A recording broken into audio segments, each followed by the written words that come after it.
Rajiv schooling में आप सबका स्वागत है। आज एक नए प्रश्न के साथ। यदि आपका भी कोई प्रश्न हो तो आप हमें कमेंट कर सकते हैं।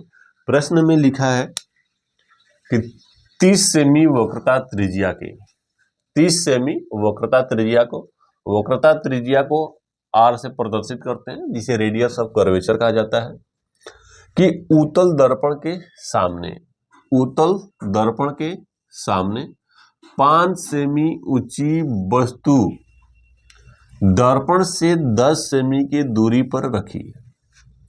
5 सेमी ऊंची वस्तु मतलब कि जो वस्तु है उसकी लंबाई दिया है 5 cm, वस्तु की लंबाई है, और दर्पण से क्या रखा गया है, 10 सेमी की दूरी पर रखा गया है। माने दर्पण से वस्तु के बीच की दूरी को वस्तु दूरी कहते हैं और वस्तु दूरी को u से प्रदर्शित करते हैं, और यह दिया है 5 सेमी।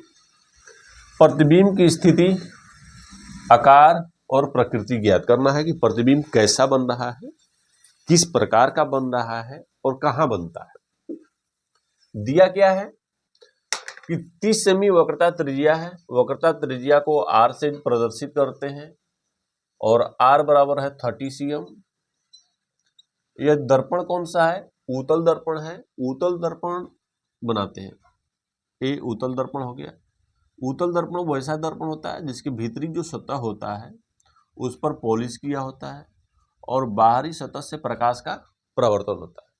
तो मान लेते हैं यह उत्तल दर्पण है, जिसका नाम रख दिए M1 M2, एक उत्तल दर्पण है जिसका ये डायग्राम कर दिए। ए ध्रुव P हो गया और उत्तल दर्पण से 30 सेमी की दूरी पर कोई वस्तु रखी गई है, उत्तल दर्पण हो गया। और इस दर्पण की जो वक्रता त्रिज्या होती है, वक्रता त्रिज्या इस साइड होती है, r बराबर दे दिया 30 cm। तो f हम निकाल लेंगे, f बराबर होता है r/2। तो यहां से हम फोकस दूरी निकालेंगे, f बराबर r/2। तो f इक्वल हो गया 30/2, मीन्स की f इक्वल हो गया 15 cm, यानी 50 cm। उत्तल दर्पण की वक्रता त्रिज्या और उत्तल दर्पण की फोकस दूरी क्या होता है कि बस ध्रुव से दाईं तरफ बनती है, मतलब कि दूसरी तरफ बनती है, दर्पण के सामने न बनकर दर्पण के पीछे बनता होता है। इस वजह से उत्तल दर्पण की वक्रता त्रिज्या और उत्तल दर्पण की फोकस दूरी धनात्मक होती है। तो यहाँ पर वक्रता त्रिज्या पॉजिटिव में लिखा, फोकस दूरी भी हमने पॉजिटिव में लिखा, तो ए बराबर हो गया हमारा 15 cm हो गई। अब दर्पण के सामने 5 सेमी ऊंचाई का वस्तु रखा गया है। तो इस दर्पण के सामने रखा गया है वस्तु, कितना है, 5 सेमी ऊंचा वस्तु है, 5 cm रख दिए। ये वस्तु से ध्रुव के बीच की दूरी नहीं है, बल्कि वस्तु की लंबाई है। 5 सेमी ऊंचा वस्तु 10 सेमी की दूरी पर रखी गई है। ये हमारा 10 cm क्या हो गया, दूरी हो गया, यहां से लेकर यहां तक। तो वस्तु से ध्रुव के बीच की दूरी को वस्तु दूरी कहते हैं, वस्तु दूरी को u से प्रदर्शित करते हैं, और वस्तु को हम ऑब्जेक्ट बोलते हैं।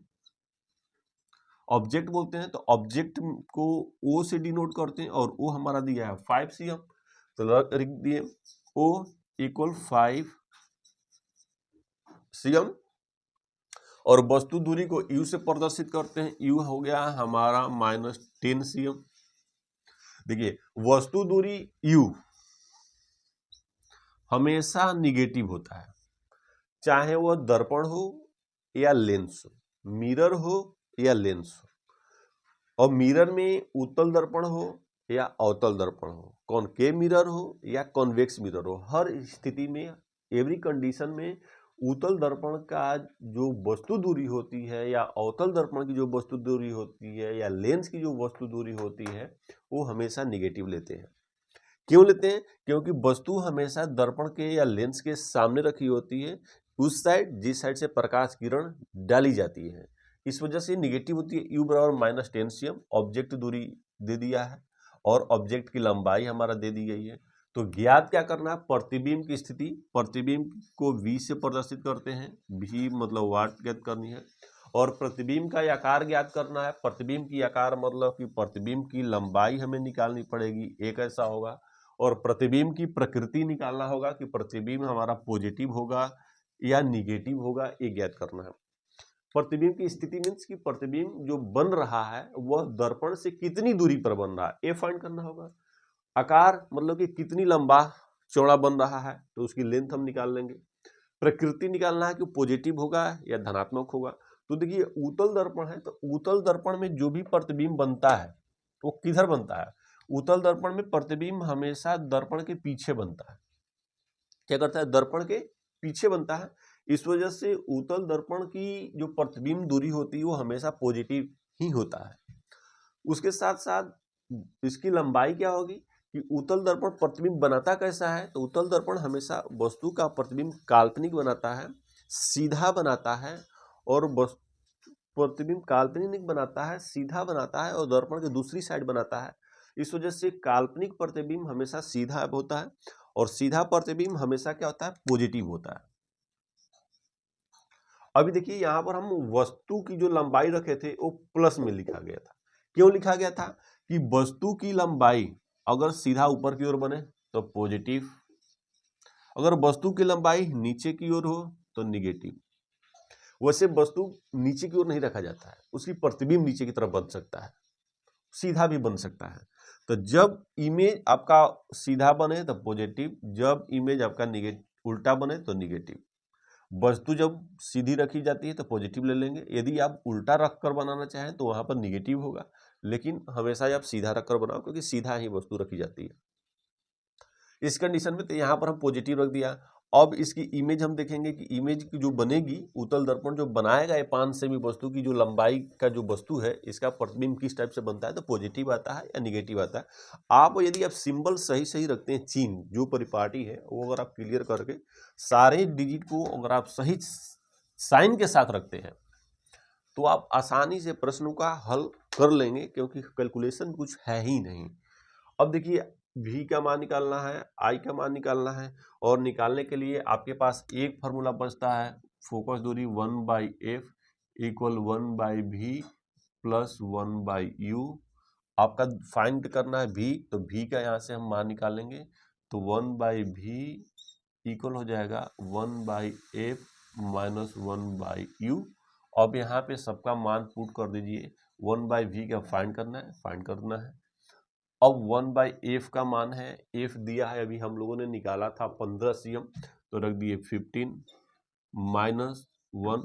u का मान आपका दिया हुआ है -10 cm, तो यहाँ भी रख दिए -10। अब एक माइनस माइनस हो गया तो प्लस हो जाएगा।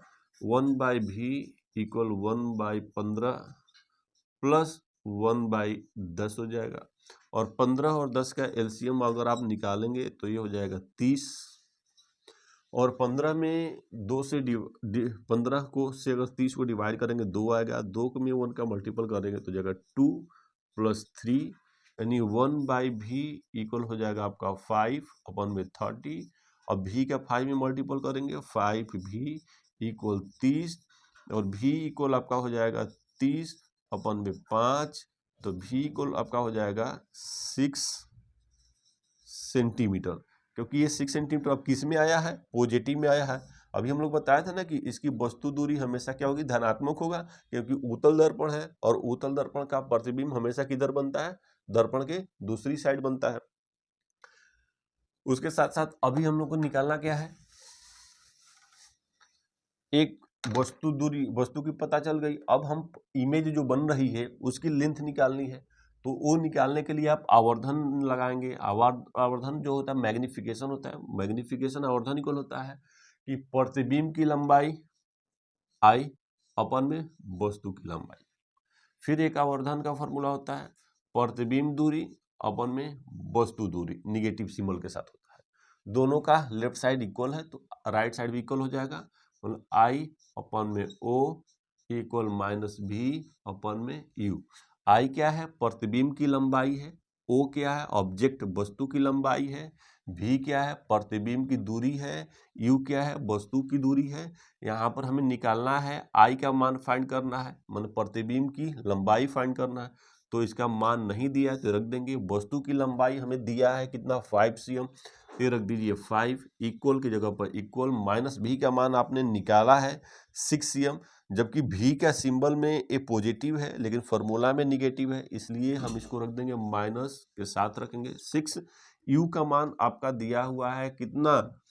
u का मान कितना है? -10 cm, ये मान होता ही है। तो लिख दिए -10।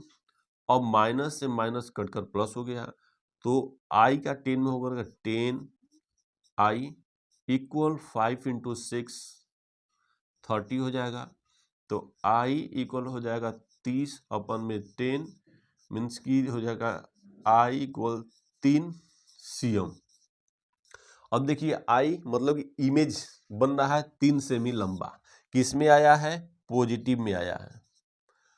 पॉजिटिव में आया मतलब कि इमेज जो बन रहा है वो वस्तु का जो प्रतिबिंब बन रही है वो क्या बन रही है? सीधा बन रहा है। कैसा बन रहा है? सीधा बना, इस वजह से धनात्मक आया है। अगर ऋणात्मक में आता तो मान लेते हैं कि जो प्रतिबिंब बन रही है इमेज वो हमारा उल्टा बन रही है, लेकिन यहाँ पर उल्टा नहीं बन रहा है क्योंकि यहाँ पर पॉजिटिव में है, तो वस्तु का जो इमेज है वो बन रहा है सीधा बन रहा है। और कहाँ पे है? कितनी सेमी वस्तु था? 10 सेमी लंबे वस्तु का प्रतिबिंब दर्पण के पीछे क्या कर रहा है? 3 सेमी लंबाई का सीधा बनता है। यदि आपका भी कोई प्रश्न हो तो आप हमें कमेंट कर सकते हैं। अभी तक आपने इस चैनल को सब्सक्राइब न किया हो तो सब्सक्राइब कर लें ताकि हर रोज आपको एक नई वीडियो प्राप्त हो। राजीव स्कूलिंग से जुड़ने के लिए धन्यवाद। आपका दिन मंगलमय हो।